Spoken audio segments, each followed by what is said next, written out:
So, we are going to Idesha, San Jose del Monte, guys.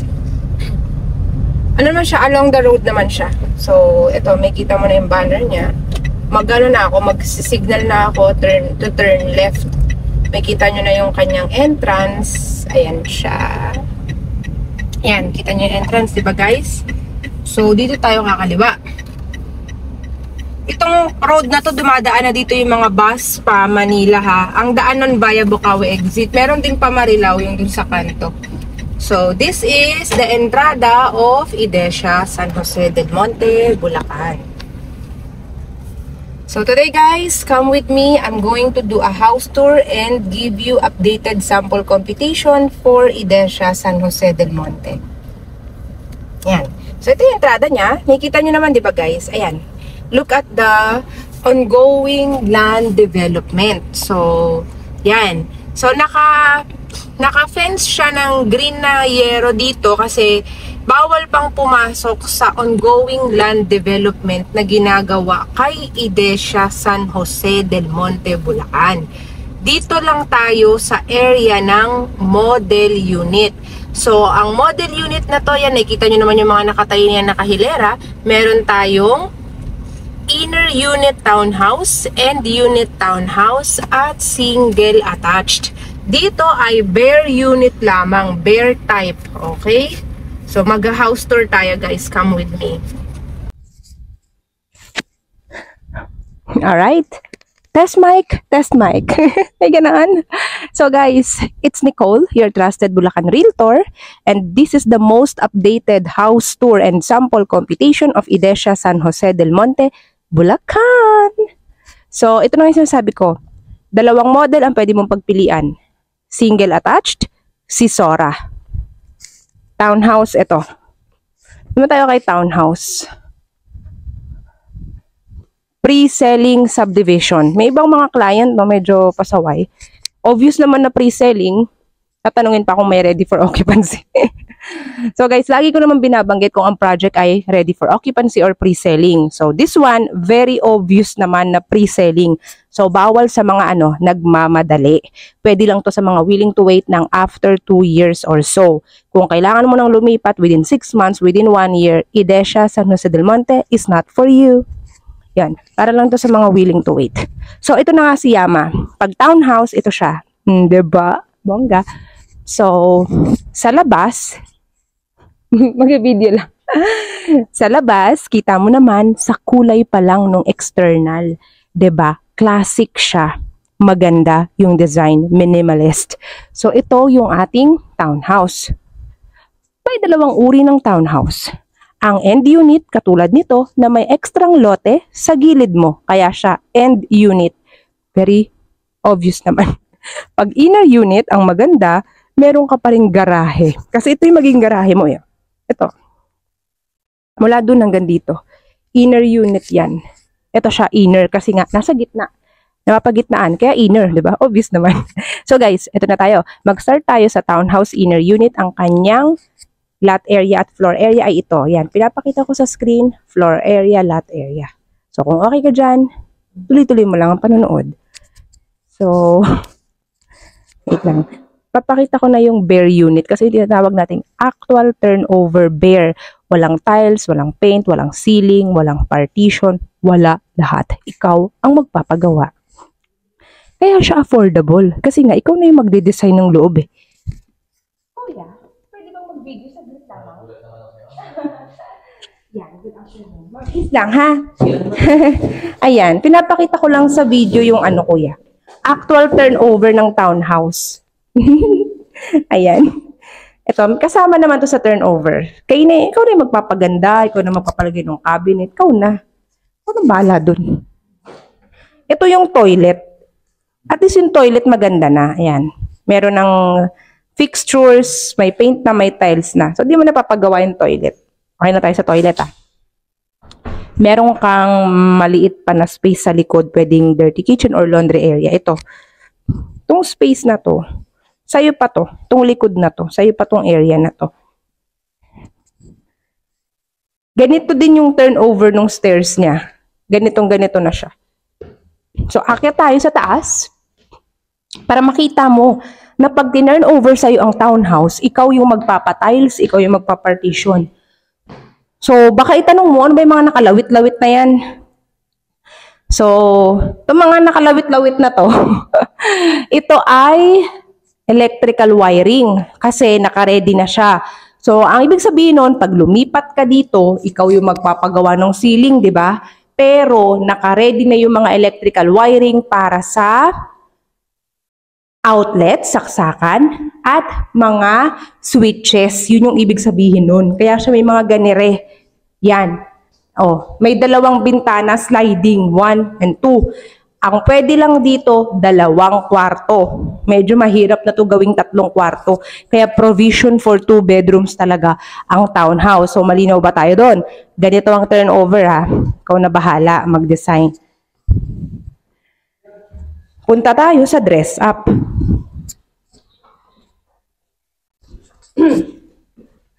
Saglit lang, di ba? Mabilis lang. Yung dress up model na tinatawag, ang dress up model na tinatawag, ay nilagyan ng gamit, pinaganda, in-improve. Welcome to Yama Townhouse Dress Up Model. Yan. Pag sinabi mong dress up, nilagyan ng tiles, para mayroon kang idea bilang isang home buyer, pag pinaganda mo na ang Yama Townhouse, ano kaya magiging resulta? Katulad nito, para siyang, at ito yung tinatawag nating minimalist. Wow, minimalist, di ba? Kasi with our generation, wow, generation today, ganun na siya. Minimalist. Tatlo yung ano natin, power control panel. So guys, minimalist ang ating townhouse. Parang ano to, parang kang alam yun, mga condo style na talagang gamit na gamit mo yung bawat spaces. Kaya ito, gayahin nyo to. Why not? Kasi this is a very good example, like inspiration. Diba? Ganito. Kasi diba ang developer natin, PA Properties, Hankyu Hanshin. So ang Hankyu Hanshin ay Japanese company, 100 years in the real estate industry. Mas matanda pa sa nanay at tatay mo, baka pati sa lola at lolo mo. So, kaya naman, sa kalidad, wala kang masasabi. Tapos sa pag-design, the way they design it, di ba? Maganda, minimalist, Japanese. Japanese. O, rin naman yan, guys. Tapos ito, ang Yama Townhouse ay good for up to family of 4. So, maximum 4. Pagka more than 4 na, parang medyo baka masigipan na kayo. So, kung small family kayo, 4 or less, perfect sa inyo ang Yama Townhouse. And ito, di ba? Pwede mong ganituhin yung kitchen, ang ganda, di ba? Kaya sabi ko parang condo style. Tapos itong space na to, dito mo lalagay yung iyong fridge, di ba guys? 4-seater dining table. And pwede mo pang mas pagandahin ang inyong toilet and shower. So look at the toilet and shower. This is nice. Actually, this is not bad. Ang ganda ng pagkakagawa, no? Nung combination ng color. Akit tayo sa taas. Ang ganda rin nung pag-renovate ng stairs. Very nice. Nicely done. Perfect. So, 2 bedrooms Si townhouse, 2 kwarto. So, bedroom number 1, baby room, or kung, actually maluwag siya. Bedroom number 1 is spacious. Kung may 2 kang anak, kaya nga sabi ko maximum of 4, pwede ka kasi dito magpalagay ng bed bunks So, double deck. Kung 2 anak mo, pwede. Kung halimbawa naman gusto mo magpa-customize, marami ka talagang anak, pwede mo pa naman, mayroon namang mga bed na nako-customize kung gusto mo maging tatlo yung dito, 3 bed, 'di ba? Bed bunks, tapos yung may na, na ganun. Sa marami nun, guys, if ever. So, ito, master's bedroom. Google. Oh my gosh, look at your master's bedroom. Parang hotel lang ang peg.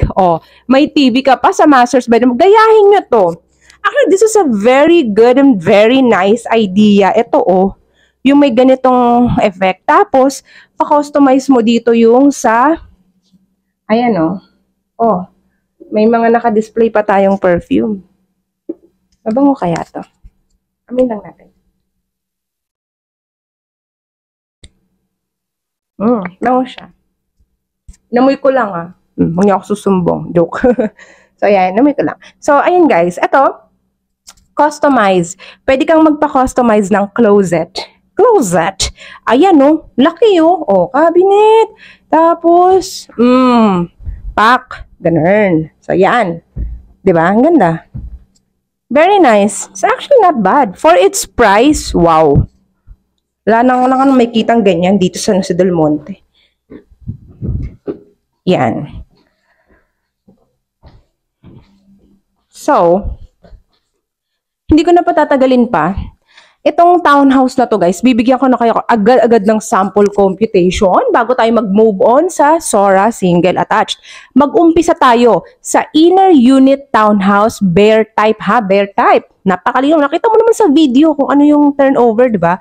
Pre-selling.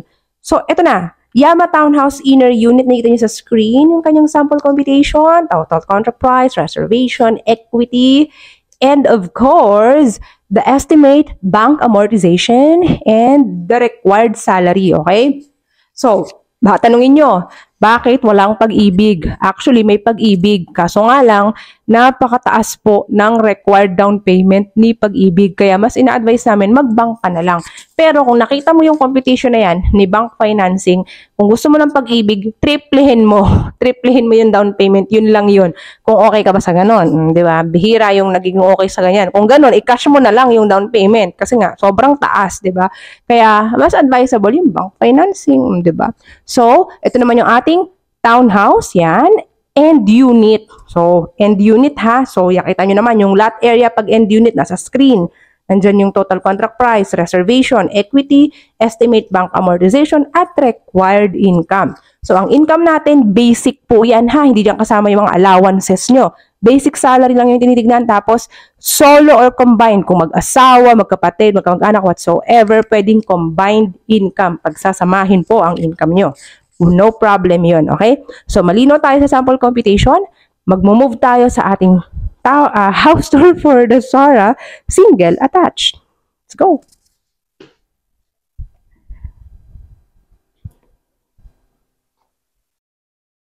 We have to start sa single attached na bare unit. Yung walang gamit, yung bare type. Yan. So, namnamin nyo muna, namnamin si Sora single attached sa labas.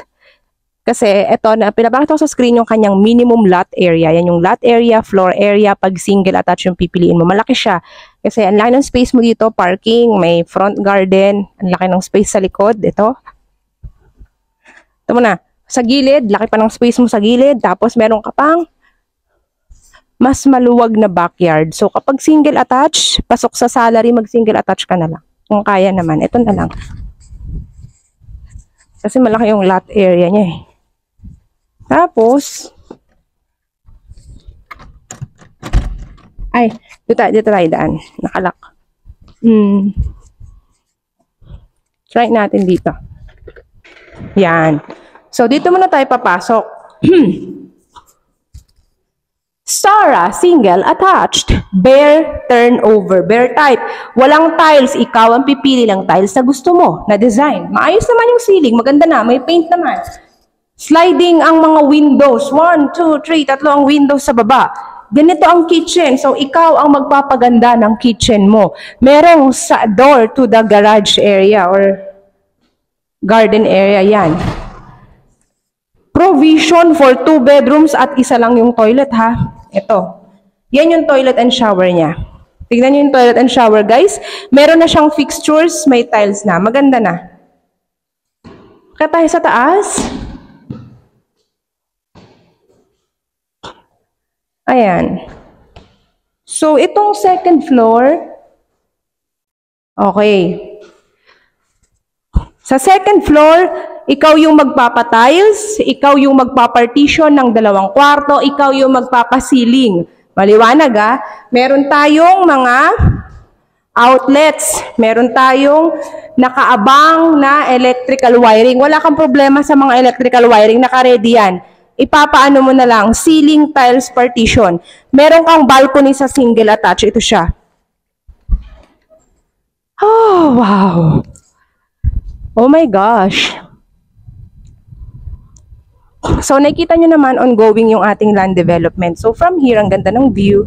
Hello, neighbors of Idesha. Diba? Pre-selling to ha, sa mga hindi nagmamadali, willing to wait. So, ayan, nakikita nyo naman, dito po ay mataas tayo. San Jose del Monte? Well, thank God, we are a non-flooded location, diba? Yun ang maganda dito. Taga dito po ako, hindi po ako nagsasabi lang dahil para makabenta or whatsoever. I've been here since, ako malalaman yung age ko eh. Pero more than 2 decades na po ako dito. So, ayan. This is Idesha San Jose del Monte. Alam nyo, exciting. Papakita ko sa inyo. Nakita nyo naman, bare type unit lang si Sora single attached. Pero alam mo, okay lang yun. Kasi ikaw yung makakapag-decide ng design na gusto mo, yung tiles na gusto mo. Pag napagawa mo na yung bahay mo, sa loob, yung interior, ang ganda na nun guys. At least, diba, na feel mo yung ikaw yung namimili ng tiles, bumibili ng mga gamit sa loob, o, diba? Masarap yung ganung feeling. Tignan natin yung kanyang tawag dito, dress up model. Sora single attached. Alam nyo, this is actually not bad. Pag bear type, kung tatanungin mo ako, walang problema sa bear type. Actually, yung bahay ko, bear ko na nabili. Masarap sa feeling yung ikaw yung nagde-design ng interior. Parang feeling mo, interior designer ka. Alam mo yun, apakadaming idea sa Pinterest. Ganun. Ay, sorry.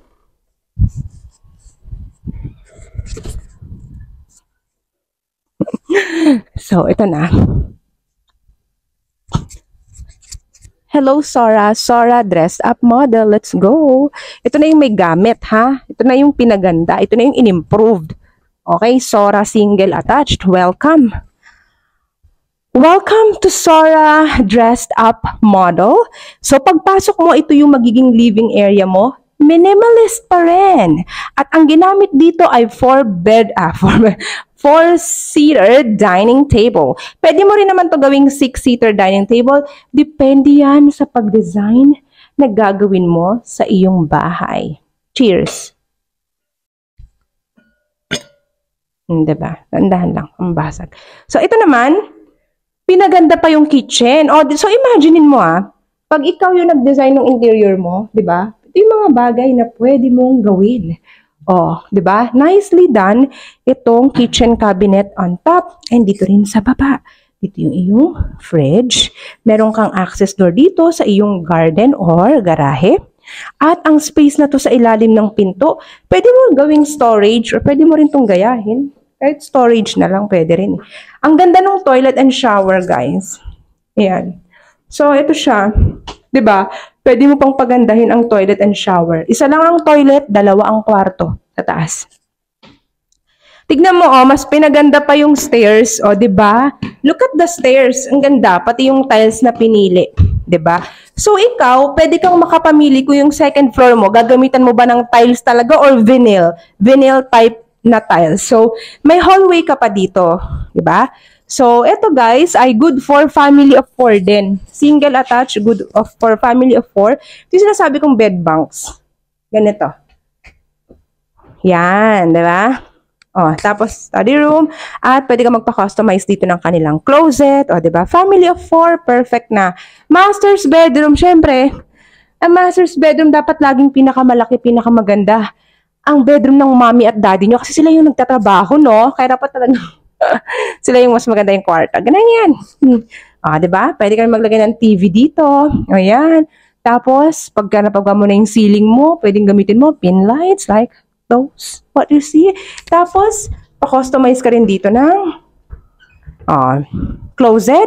At yung bedroom, master's bedroom, merong access sa balcony area. So, at my back, you can see guys, yung ongoing land development ni Idesha San Jose del Monte, Bulacan. Ano masasabi niya guys? Magugulat kayo dahil napakaganda ng mga amenities dito.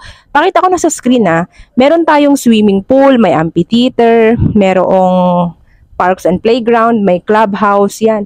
Pakita ko sa screen yung kanyang mga amenities. Diba ang ganda ng social, may swimming pool. Tapos, 24/7 security guarded. Ang ganda pa ng location, flood free pa. Idesha San Jose del Monte lang yan.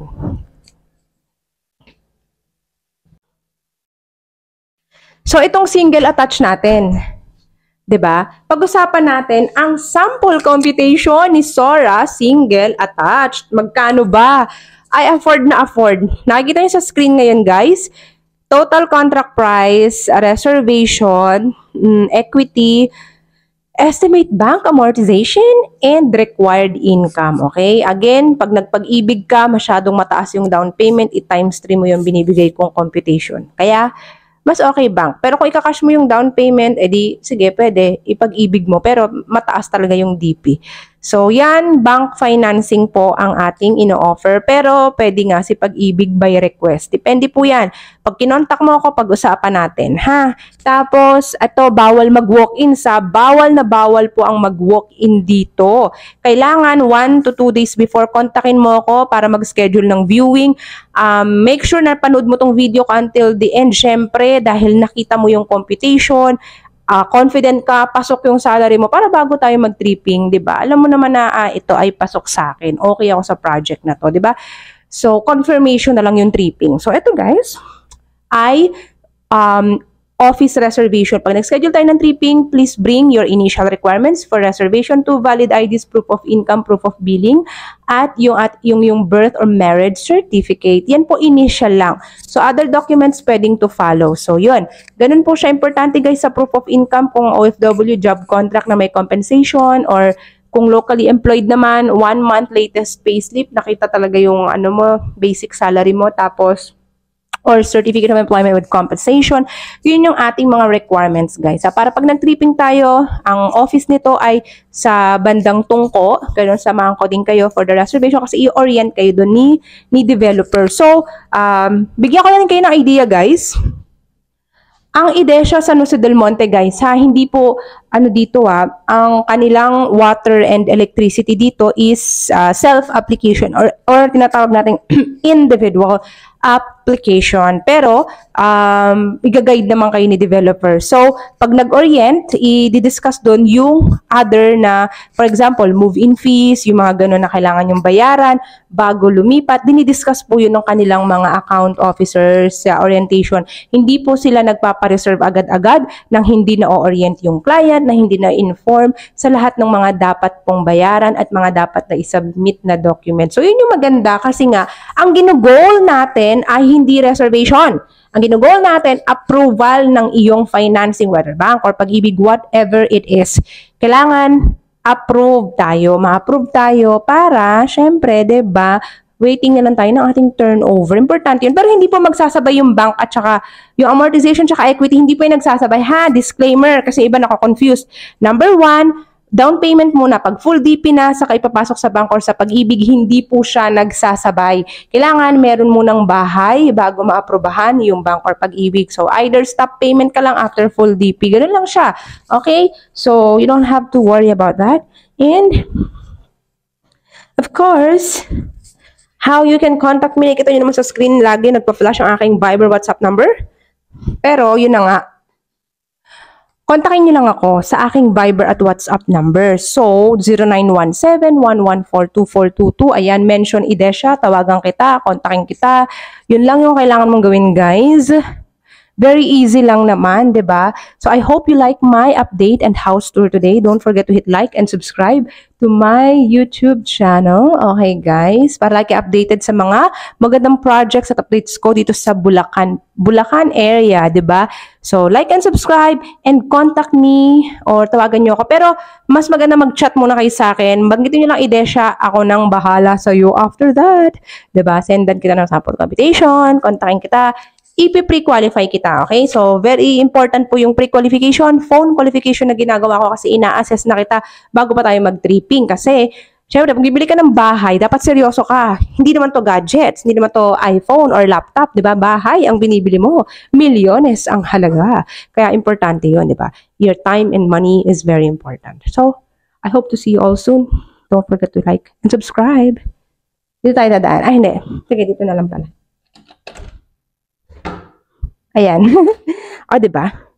Oh, nice, right? See you all. Bye-bye.